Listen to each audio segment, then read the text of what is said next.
প্রথম আদালতের প্রধান বিচারপতি ওবায়দুল হাসান বলেছেন, দ্রুততার সঙ্গে ন্যায় বিচার নিশ্চিত করাই আমাদের লক্ষ্য। দেশকে এগিয়ে নিয়ে যাওয়ার আকাঙ্ক্ষা থেকে এই লক্ষ্য অর্জনে আমরা কাজ করছি। মঙ্গলবার সকালে নাটোর জেলা ও দায়রা জজ আদালত প্রাঙ্গণে বিচার প্রার্থীদের জন্য নবনির্মিত বিশ্রামাগার ন্যায়কুঞ্জ উদ্বোধন শেষে জেলা আইনজীবী সমিতি আয়োজিত সংবর্ধনা অনুষ্ঠানে প্রধান অতিথির বক্তব্যে তিনি এসব কথা বলেন। এটি ৩ বছর স্থাপন করেছিলেন আমাদের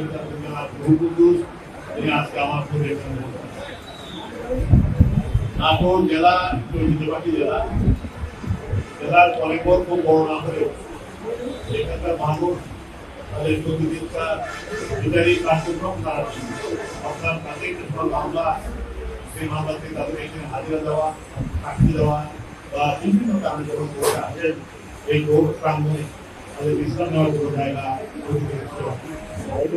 আমার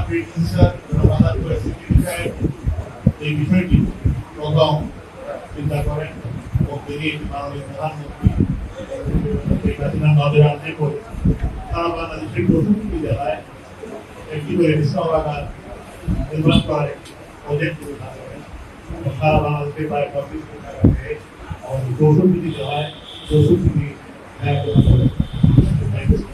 জেলা আইনজীবী সমিতির সভাপতি অ্যাডভোকেট আবু আহসান টগরের সভাপতিত্বে অনুষ্ঠানে আরও বক্তব্য দেন সিনিয়র জেলা ও দায়রা জজ অম্লান কুসুম জিষ্ণু। প্রসঙ্গত, গণপূর্ত বিভাগ ৪৭,৫০,০০০ টাকা ব্যয়ে ন্যায়কুঞ্জ নির্মাণ কাজ সম্পূর্ণ করেছে। ৭২ ব্যক্তির আসন বিশিষ্ট এই বিশ্রামাগারে নারী ও পুরুষের পৃথক টয়লেট ছাড়াও ব্রেস্ট ফিডিং সেন্টার রয়েছে। এটি উদ্বোধনের পর বিচারপতি আদালত চত্বরে একটি বকুল ফুলের গাছের চারা রোপণ করেন।